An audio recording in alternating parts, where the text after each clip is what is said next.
भाजपचे पंतप्रधान पदाचे उमेदवार नरेंद्र मोदी यांच्या विरोधात काँग्रेसनं चौफेर टीकास्त्र सोडलंय। पक्षाध्यक्ष सोनिया गांधी, उपाध्यक्ष राहुल गांधी आणि नेत्या प्रियंका गांधी यांच्या निशाण्यावर आहेत फक्त मोदी, मोदी आणि मोदीच। पाहुयात एक मोदी तीन गांधी। देश की जनता को मेरे पल पल का हिसाब मांगने का अधिकार है। I am committed to democracy. Gujarat में महिलाओं के फोन रिचार्ज किए जाते हैं। ह्यूमन डिग्निटी ये हमारी प्रायोरिटी होनी चाहिए। ये लहर कमल की है तो सबसे बुरा चुनाव होगा कांग्रेस के और एनडीए का, तो उसके पूरे इतिहास का सबसे उत्तम परफॉर्मेंस। बिना भेदभाव सर्वोच्च स्थान मुहैया कराया। इसने बहुत बड़ा अभिशाप पैदा किया, खाई पैदा किया। राज्य को भारत से भरोसा नहीं, भारत राज्य से भरोसा नहीं।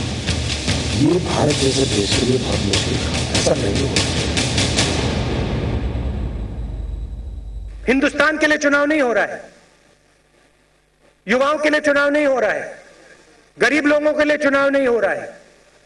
सिर्फ सवाल एक है, नरेंद्र मोदी जी के लिए चुनाव हो रहा है।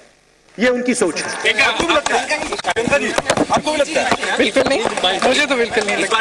सत्ता के सपनों में मशगूल हमारे विपक्षियों को यह सब काम दिखाई नहीं देता। वे तरह तरह के किस्से कहानियां सुना रहे हैं आप सबको।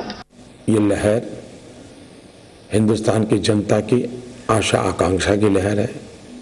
ये लहर भारतीय जनता पार्टी के लाखों कार्यकर्ताओं के परिश्रम की लहर है। ये लहर भारतीय जनता पार्टी के सभी वरिष्ठ नेताओं की बुद्धि, शक्ति, सामर्थ्य और नेतृत्व की है। ये लहर कमल की है, ये लहर परिवर्तन की है, ये लहर भारतीय जनता पार्टी की है। और मैं भारतीय जनता पार्टी का एक बहुत छोटा समर्पित सिपाही। आज इस चुनाव में हम देश की इसी रूह को बचाने के लिए उन तत्वों से लड़ रहे हैं जिनकी विचारधारा इसे तोड़ने की और हमें बांटने की है। मेरा स्पष्ट मत है कि मैं मेरी परंपराओं का पालन करता हूं, मैं सबकी परंपरा का आदर करता हूं। पालन मेरी परंपराओं का होगा और मुझे इसका गर्व है। दूसरी बात है, हम जानते हैं गांधी को कभी टोपी नहीं पहननी पड़ी, पंडित नेहरू को कभी टोपी नहीं पहननी पड़ी, सरदार वल्लभ भाई पटेल को कभी टोपी नहीं पहननी पड़ी। पिछले दो दशक में ही ये राजनीतिक रंग ले लिया है और मैं अपीजमेंट पॉलिटिक्स का विरोधी हूं। ये जो अपीजमेंट के सिंबल है उसको मैं कभी फॉलो नहीं करूंगा और इसलिए अपीजमेंट करके, हाँ, मैं ये चाहूंगा कि अगर मुसलमान की टोपी के साथ कोई खिलवाड़ करता है तो उसको सजा होनी चाहिए। मुसलमान की टोपी की इज्जत हो, इसकी चिंता सरकार ने जरूर करनी चाहिए। ये काम हमारा होना चाहिए। लेकिन प्रोटेक्शन ऑफ माइनॉरिटीज टोपी पहन करके फोटो निकलवानी चाहिए। ये चीज को जो सूट करता है वो करेंगे, कोई मुझे ये कंपेल नहीं कर सकता है। नहीं, कंपेल की तो सवाल ही नहीं। क्या लॉजिक है मुझे बताइए। सोनिया गांधी ने टोपी पहनी है, मुझे बताइए सोनिया गांधी ने पहनी टोपी?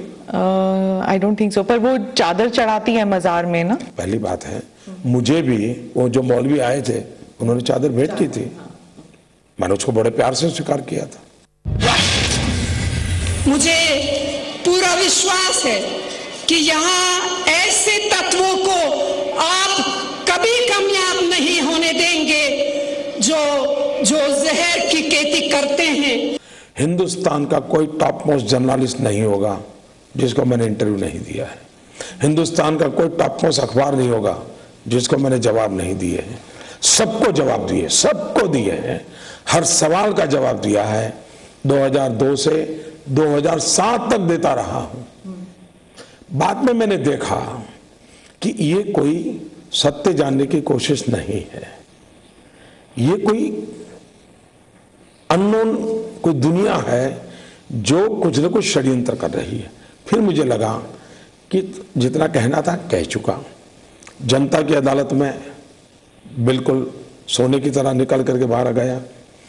सुप्रीम कोर्ट में मामला बिल्कुल सोने की तरह निखर करके बाहर आया।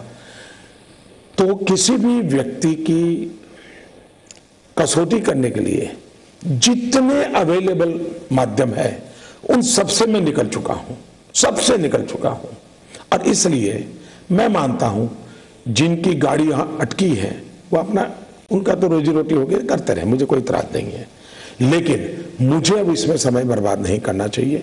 मुझे देश की जनता के लिए बहुत सारे काम कर रहे हैं और इसलिए अब मैंने फोकस किया है कि यही काम मैं करता रहूं। मैं जवाबदेह हूं, आई एम अकाउंटेबल, और इस देश की जनता को मेरे पल पल का हिसाब मांगने का अधिकार है, मेरी हर सोच का जवाब मांगने का अधिकार है। I am committed to democracy. Zee 24 तास रहा एक पाऊल पुढे।